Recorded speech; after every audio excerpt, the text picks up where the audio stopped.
नमस्कार दोस्तों, मैं आपका दोस्त सी ए गुप्ता और आज हम यहाँ पे डिस्कस करने वाले हैं कि पिछले कुछ सालों में किसने सबसे अच्छी रिटर्न दी है। क्या गोल्ड ने हमें पैसा कमा के दिया है, क्या फिक्स डिपॉजिट ने, क्या प्रॉपर्टी ने, क्या स्टॉक मार्केट ने। बिना टाइम वेस्ट को हम डायरेक्टली चलते हैं अपनी नेक्स्ट स्लाइड पे। The next slide is regarding topics. इस पूरे डिस्कशन को मैंने 3 पार्ट्स में डिवाइड कर रखा है। पहले पार्ट में हम देखेंगे जो एसेट्स हैं हमारी, ये चारों जो एसेट्स हैं, क्या उन्होंने इन्फ्लेशन को बीट करा है कि नहीं करा है। दूसरा पार्ट हमारा रहेगा एक स्पेसिफिक अमाउंट को हम लेंगे, सपोज 1 करोड़, उनको इन चारों में इन्वेस्ट करेंगे कुछ टाइम के लिए, 5 साल के लिए, सपोज 5 ईयर्स के लिए, और देखेंगे सबसे ज़्यादा रिटर्न किसने हमें दिया हुआ है। और आखिरी में इन चारों की एडवांटेज एंड डिसएडवांटेज क्या है। डायरेक्टली चलते हैं अपने फर्स्ट टॉपिक पे। The first topic is regarding the comparison. यहाँ पे क्या आप देख रहे हैं, इन्फ्लेशन का चार्ट दे रखा हुआ है 5 साल का एंड एफडी का चार्ट दे रखा है 5 साल का। और यहाँ पे आप डायरेक्ट देख सकते हैं कि किसने, क्या एफडी ने बीट करा इन्फ्लेशन को, नहीं बीट कर रखा है। 2018 से 22 तक की इन्फ्लेशन का चार्ट दे रखा हुआ है, एफडी का चार्ट 2018 से 22 तक देखा। 2018 में एफडी ने बीट करा, 2019 में भी एफडी ने बीट करा, 2020 में एफडी ने बीट नहीं कर पाया, 2021 में बीट करा एंड 2022 में बीट नहीं कर पाया। इस तरीके से हम ये कंपेयर करके ये देख रहे हैं कि एफडी हमारे एटलीस्ट महंगाई को बीट कर पा रही कि नहीं बीट कर पा रही। कई जगह पे करा है, कई जगह पे नहीं कर रखा है। अब हम चलते हैं अपने नेक्स्ट कंपैरिजन पे। The next comparison is gold with inflation. Gold का प्राइस यहाँ पे पर ग्राम दे रखा हुआ है, प्राइस पर 10 ग्राम दे रखा हुआ है 2018 से 2022 तक। और ये उसका इंक्रीमेंट है कि 17 से 18 ये 5.97 बढ़ा, 2019 में 12%, 38%, यहाँ पे कुछ नहीं बढ़ा, यहाँ पे सेम प्राइस रहा 2020 का है एंड 22 में 8%। आप डायरेक्टली देख सकते हो इन्फ्लेशन से अगर हम कवर करते हैं तो 18 में बीट कर रखा है, 19 में भी गोल्ड ने बीट कर रखा है, 20 में भी गोल्ड ने बीट कर रहा है, 21 में नहीं बीट कर रखा क्योंकि रेट सेम रहा, कुछ भी बढ़ा घटा नहीं, थोड़ा माइनर सा होगा वो निग्लेजिबल मैंने लिया नहीं, एंड 22 में भी इसने बीट कर रखा है गोल्ड का। ठीक है गाइस, अब हम अपना नेक्स्ट कंपैरिजन करते हैं इन्फ्लेशन का विद प्रॉपर्टी के साथ। ये प्रॉपर्टी प्राइस पर स्क्वायर फीट है 2018 से 2022 तक की। मैंने ये प्राइस लिए हुए हैं, एवरेज प्राइस ले रखा हो और ऑल ओवर इंडिया का।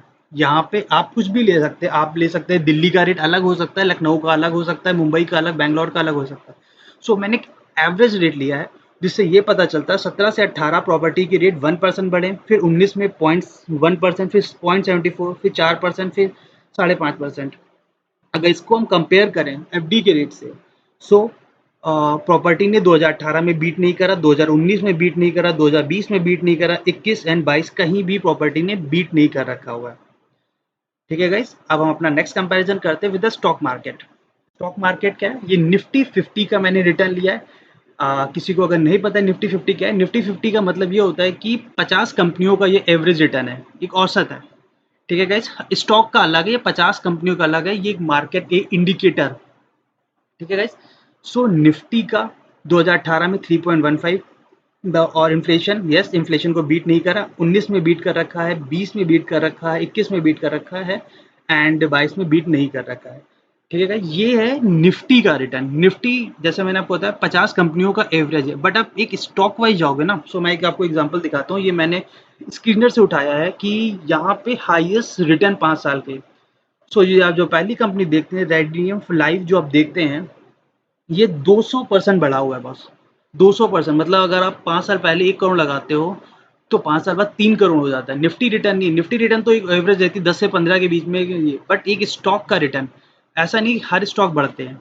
जैसे कुछ जो हाईएस्ट मैंने स्टॉक उठा रखे हैं वो है कि फर्स्ट स्टॉक आपका 217% बढ़ा है, फिर 210%, 202% बढ़ा है, 197, इस तरीके से बढ़े। तो ये स्टॉक का रिटर्न अलग है और निफ्टी का अलग है। बट वही बात है बॉस, अगर रिटर्न ज़्यादा है, जहाँ पे रिटर्न ज़्यादा है वहाँ रिस्क भी ज़्यादा है, जहाँ रिटर्न कम है वो रिस्क भी कम ही होगा। इस लो रिस्क हाई रिस्क को हम आगे डिस्कस करेंगे कि किस में ज़्यादा रिस्क है, किस में कम रिस्क है।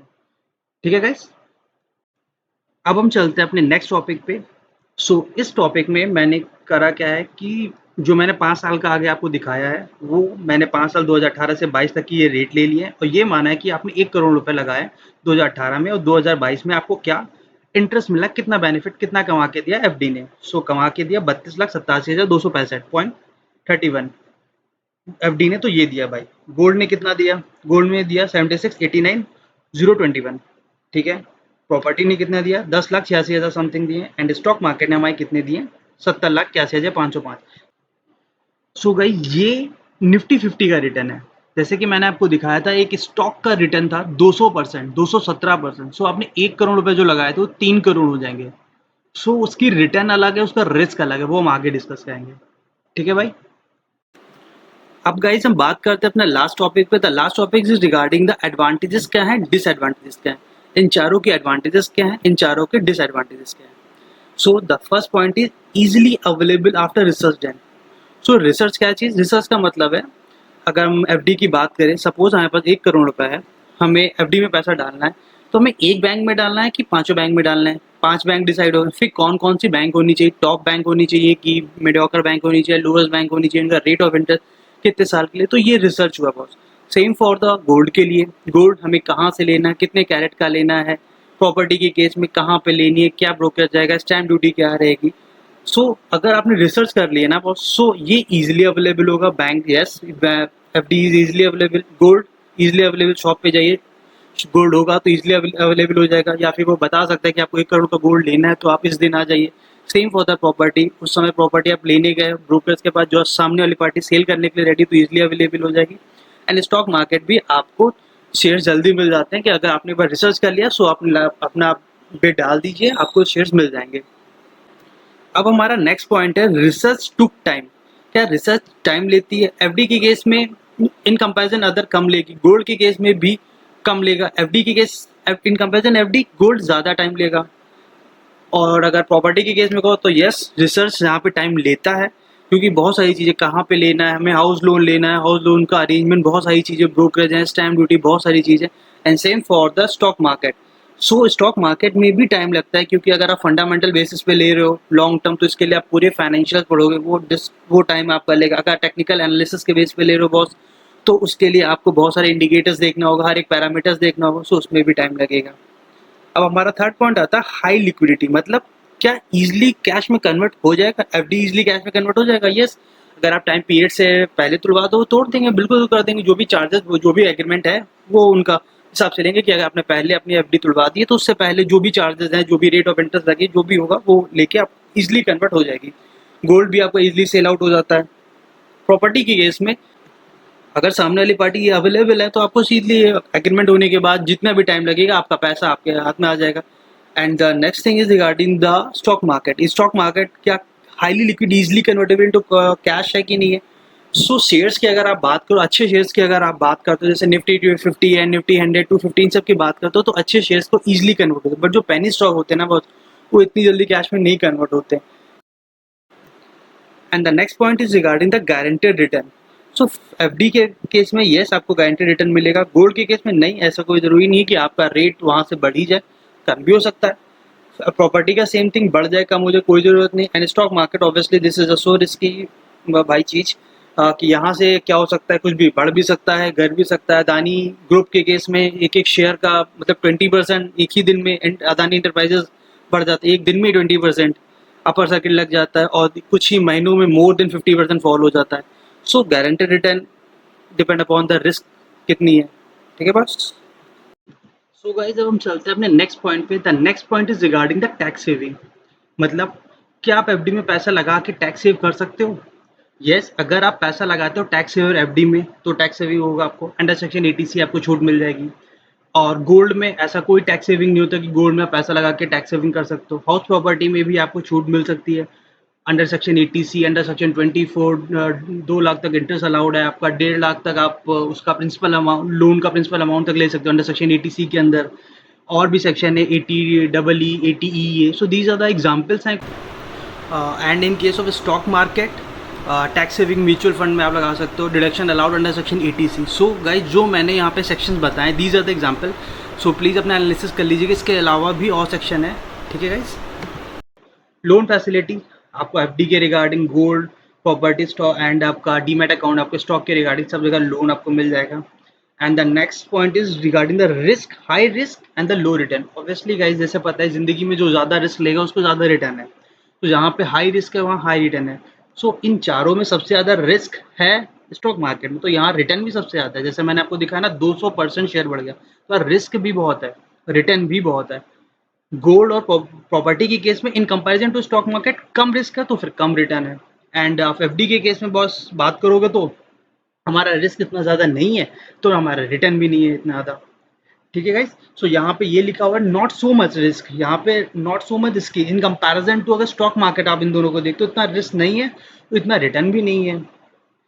ठीक है गाइस, और अदर बेनिफिट इसमें क्या है, इसके बेनिफिट्स क्या है, अगर आप एफडी में लगाते हो, एफडी से केवल आपको इंटरेस्ट इनकम मिलेगी। गोल्ड से केवल जो भी गोल्ड की वैल्यू में अप्रिसिएशन होगा उसका बेनिफिट होगा। प्रॉपर्टी के केस में अप्रिसिएशन जो आपकी प्रॉपर्टी की वजह से हो रही प्लस रेंटल इनकम कुछ हो रही वो रहेगा। अगर स्टॉक मार्केट के बेनिफिट अगर हम बात करते हो तो डिविडेंड इनकम मिलेगी जो भी रेट होगा, प्लस अप्रिसिएशन इन जो भी आपका स्टॉक है या फिर निफ्टी जिसमें भी जिस इंस्ट्रूमेंट में आपने पैसा लगाया उसके अप्रिसिएशन रहेगा। ठीक है, ये बेनिफिट हमारे हो गए एफडी से, गोल्ड से, प्रॉपर्टी से, स्टॉक मार्केट से। टैक्स ऑन इनकम, यहाँ से जो भी आपका होगा उस पर टैक्स लगेगा, यहाँ से भी टैक्स, सब जगह से आपको टैक्स तो लगेगा लगेगा। अब बात आती है बॉस स्टोरेज प्रॉब्लम। एफडी की कोई स्टोरेज प्रॉब्लम नहीं है, सीधी सी बात है, वो तो आपने कैश जमा करा दिया, आपसे कोई लेना देना नहीं, आपने रख दिया जाके बैंक को, एफडी करा दिया आपने, बात खत्म। अब गोल्ड के केस में बैंक अगर इतना ज़्यादा गोल्ड नहीं है, अगर आपको ज़्यादा सिक्योरिटी चाहिए तो आप बैंक लॉकर, यहाँ पे स्टोरेज प्रॉब्लम। और दूसरे के केस में हाउस प्रॉपर्टी के केस में और स्टॉक मार्केट के केस में ऐसा भी कोई स्टोरेज प्रॉब्लम नहीं है, केवल और केवल बैंक लॉकर में है। लो रीसेल वैल्यू, एफडी के केस में नहीं भाई साहब, जो उन्होंने जो एग्रीमेंट हुआ है वो रहेगा। एंड गोल्ड के केस में मे बी मार्केट प्राइस से कम बिक सकता है, एंड प्रॉपर्टी के केस में may be less than the market price. And stock market के केस में जो भी रहेगा प्राइस, मार्केट पे जो भी प्राइस रहेगा, चाहे आपने रिलायंस का शेयर रखा, कोई भी पेनी स्टॉक ले रखा है, जो मार्केट प्राइस चल रहा है वही उसी पे बिकेगा। The next thing is price is volatile in short run, मतलब शॉर्ट रन में, छोटे समय में क्या इसका प्राइस बहुत ज्यादा ऊपर नीचे हो सकता है। फिक्स डिपॉजिट डिपॉजिट के केस में यस, गोल्ड के केस में सॉरी फिक्स डिपॉजिट के केस में नहीं, नहीं हो सकता। मतलब एफडी तो सेम रहेगी, आपने जो लगा दिया, रेट ऑफ इंटरेस्ट कुछ भी वो तो सेम आपका रहेगा, चाहे कुछ भी हो, रेट ऑफ इंटरेस्ट जितना बढ़े घटे कुछ भी हो वो आपको मिलेगा। गोल्ड के केस में यस हो सकता है नीचे, यस प्रॉपर्टी हो सकती है, स्टॉक मार्केट यस हो सकता है। एंड अब हम बात करते हैं क्या एक्सपेंसेस रहेंगे बाय के समय, होल्ड के समय, सेल के समय। सो एफडी को अब जब एफडी कराने जाते हो तो कोई एक्सपेंसेस नहीं होगी, केवल eight the time of the sale tax लगेगा इनकम पे। अगर आप गोल्ड लेने जाते हो तो जीएसटी लगेगा, at the time of hold आपका बैंक लॉकर चार्जेस लगे, and at the time of the sale अगर आपका इनकम होता है तो इनकम टैक्स आपका लगेगा। ऑब्वियसली इनकम किस पे लगती है, इनकम टैक्स का मतलब इनकम ऑन टैक्स। सो अगर आपकी इनकम हो गई तो उस पर टैक्स लगेगा, अदरवाइज लॉस होता है तो वो उसी साल सेट ऑफ या कैरी फॉरवर्ड हो जाएगा। And for the house property, buy के समय जब आप खरीदने जाते हो तो बहुत स्टैम्प ड्यूटी, ब्रोकरेज चार्जेस, जो भी आपके चार्जेस लग रहे हो, फिर होल्ड करते समय मेंटेनेंस एक्सपेंसेस आपके रहेंगे, and at the time of the sale same चीज, इनकम हुई तो टैक्स कैपिटल गेन के अंदर, otherwise set off carry forward आपके लॉस हो जाएंगे। And the last thing is stock market. Stock market at the time of the buy, जब आप बाय करने गए तो एसटीटी लगेगा, जीएसटी लगेगा, ब्रोकरेज लगेगा। आफ्टर दैट डीमैट अकाउंट के maintenance charges, and after that वो इनकम, अगर आपकी इनकम हुई तो tax, otherwise set of and loss carry forward आपका हो जाएगा, plus STT, GST and brokerage वो आपका लगेगा ही लगेगा। So guys the next point is other. Other में मैंने कवर किया है कि जैसे फिक्स डिपॉजिट में आपने 5 करोड़ लगा दिए हैं, प्रॉपर्टी में 5 करोड़ लगा, समझो इन सब में 5-5 करोड़ लगा दिए, तो बॉस दूसरे को, आपके रिलेटिव को, आप पड़ोसी को, केवल और केवल हाउस प्रॉपर्टी से ही पता चलेगा कि हाँ भाई आपने 5 करोड़ रुपए प्रॉपर्टी ले रखी है, पता चल जाता है। ये हम लोग की जो नॉर्मल इंडियन कल्चर में दूसरे के एक दूसरे कहीं ना कहीं से पता ही चल जाएगा कि हाँ बॉस आपने 5 करोड़ प्रॉपर्टी में लगाया। लेकिन इन केस ऑफ एफडी उसको नहीं पता चलेगा, क्योंकि वो बैंक वाले बताएंगे, उनके रूल्स बैंक के ऐसे हैं कि वो कहेंगे नहीं, वो क्यों बताएंगे वो, और दूसरे को पता कैसे चलेगा कि आपने एफडी में पैसा लगा रखा, वो गैस करेंगे। गोल्ड भी आपने घर पे रख रखा है, घर पे 5 करोड़ का गोल्ड रखोगे नहीं, बाई चांस रख लो तो भी उनको नहीं पता चलेगा। इन case of stock market demat account नहीं पता। सो यहाँ पे मेरा यही कहना है, अगर आप 5-5 करोड़ सब में लगाते हो तो केवल जो भी पैसा लगाते हो 5 करोड़ का किसी भी चीज में, अगर केवल आप सपोज प्रॉपर्टी में पैसा लगाते हो तो दूसरे को पता चल जाएगा। सेम अमाउंट अगर आप स्टॉक मार्केट में लगाओगे तो दूसरों को बिल्कुल नहीं पता चले जब तक कि आप नहीं बताओगे। सो मेरा यहाँ पे कहने का मतलब बस यही है कि दूसरों को पता चल जाएगा, एफडी के केस में नहीं पता चलेगा, गोल्ड के केस में नहीं पता चलेगा, प्रॉपर्टी के केस में पता चल जाएगा, स्टॉक मार्केट के केस में नहीं पता चलेगा। And the next point is reallocation from one place to other. Suppose आप एक जगह से दूसरी जगह मूव कर गए, समझो दिल्ली से मुंबई आप मूव कर गए, सो एफडी आपका कोई दिक्कत नहीं करेगी। एफडी सीधी सी बात है, सेंट्रलाइज सीबीएस सिस्टम है, सेंट्रलाइज बैंक सिस्टम में कोई प्रॉब्लम नहीं होगी। गोल्ड के केस में आपकी होगी, अपने घर में रख रखा है या फिर बैंक लॉकर में रख, आपको मूव तो करना ही करना पड़ेगा गोल्ड को। प्रॉपर्टी के केस में भी आपको आप दिल्ली से मुंबई शिफ्ट हो गए तो आपको जो दिल्ली वाली जो प्रॉपर्टी रहेगी उसकी कोई कब्जा ना कर ले। अगर यहाँ पे टेनेंट रह रहे हैं कि आप, तो वो मेंटेन कर रहे हैं कि नहीं कर रहे हैं, आपका मेंटेनेंस को ध्यान रखना पड़ेगा। सब कुछ यहाँ पे ध्यान रखना पड़ेगा हाउस प्रॉपर्टी के केस में। एंड स्टॉक मार्केट के स्टॉक मार्केट में बोल रहा हूँ, इन केस ऑफ डीमैट अकाउंट में उसमें भी कोई प्रॉब्लम नहीं होगी। जैसे पैसे भी रहते हैं हमारे बैंक अकाउंट में, वैसे डीमैट अकाउंट में हमारे शेयर्स रहते हैं। सो गाइस, यहाँ तक हमने बात करी है पास्ट की कि पास्ट में क्या हुआ। अब मैं थोड़ी फ्यूचर की बात करना चाहूँगा boss. According to my opinion boss, मुझे लगता है कि फ्यूचर में 2-3 साल आने वाले स्टॉक मार्केट सबसे अच्छा रिटर्न देगा। सबसे अच्छा रिटर्न क्यों देगा उसका मैं आपको रीज़न बताता हूँ। फर्स्ट ऑफ ऑल आप ये समझिएगा बॉस कि स्टॉक मार्केट में पैसे 2 टाइप ऑफ इन्वेस्टर्स लगाते हैं, एक इंडियन, एक फॉरेनर। फॉरेनर हम यहाँ पे कंसीडर करेंगे अमेरिकन्स, क्योंकि वो बहुत मोटे पैसे वाले हैं। सो अभी लास्ट 2-3 महीनों में स्टॉक मार्केट बहुत अच्छे रिटर्न दिया है। उसका रीज़न क्या था? क्योंकि अमेरिकन्स ने बहुत मोटा-मोटा पैसा लगा रखा है। अब गूगल से आपको पता चल जाएगा कि अमेरिकन ने जो पैसा लगाया हुआ है, उसकी वजह से बहुत ज़्यादा भागी है। प्लस हमारे इंडियंस ने भी लगा रखा है, प्लस अमेरिकन्स का, मैं फॉरेनर्स की पहले बात बताता हूँ, अमेरिकन की वजह से। सो आगे अमेरिकन क्यों पैसा लगाएँगे, उसका रीज़न क्या है, मैं आपको बताता हूँ। ये रहा चार्ट, ये चार्ट है अमेरिकन इंटरेस्ट रेट का, मतलब वहाँ के लोन रेट का। अभी वहाँ लोन रेट चल रहा है 5.25%। मेरा स्क्रीन आप देखने कर सकते, वहाँ पे चल रहा है 5.25%। कल यहाँ के चेयरमैन की मीटिंग थी, उन्होंने कहा कि आगे आने वाले समय में इंटरेस्ट रेट कम होंगे। वो कम कर सकते, 2-3% तक कर सकते हैं। सो वहाँ पे रेट ऑफ इंटरेस्ट कम पे उठाएंगे, यहाँ पैसा प्लग करेंगे, यहाँ पैसा बना के चले जाएंगे।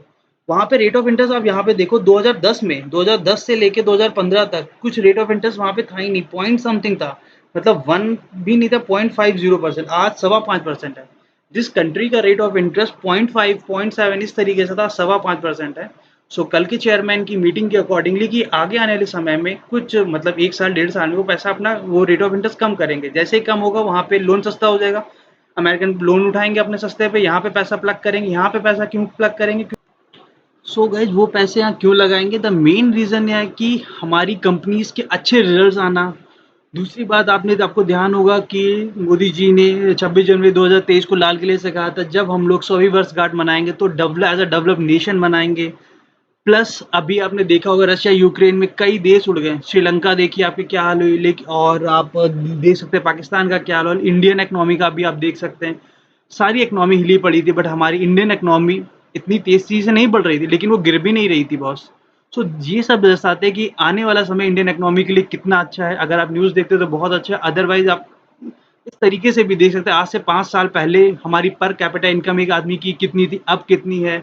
सो बहुत these are the so many thing, because stock market is not a small subject, एक बहुत बड़ा सब्जेक्ट है, उसके लिए बहुत सारी चीजें देखी जाती है। सो ये कुछ पॉइंट्स है जिसकी वजह से फॉरेनर्स इंडिया में आएंगे। प्लस हमारे इंडियंस इसमें पैसा क्यों लगाएंगे? सबसे पहले आपको पता ही है कि फॉरेनर्स लगाएंगे पैसा, स्टॉक मार्केट भागेगा, इसलिए इंडियंस पैसा लगाएंगे। प्लस हमारी कंपनी के रिजल्ट्स बहुत अच्छे आ रहे हैं, जो भी आप रिजल्ट देखेंगे, हाईएस्ट एवर प्रॉफिट दे रहे हैं कंपनीज, बहुत अच्छे रिजल्ट दे रहे हैं। और आप इस तरीके से भी देख सकते हैं, आज से 5 साल पहले डीमैट अकाउंट कितने थे? डीमैट अकाउंट मतलब जिससे आप डील कर सकते हो शेयर्स को, शेयर से आप ट्रेडिंग कर सकते हो, इन्वेस्ट करते हो, वो सब आपको डीमैट अकाउंट के थ्रू ही करना पड़ेगा बॉस। आज से 5 साल पहले क्या डीमैट अकाउंट थे और अब क्या है डीमैट अकाउंट?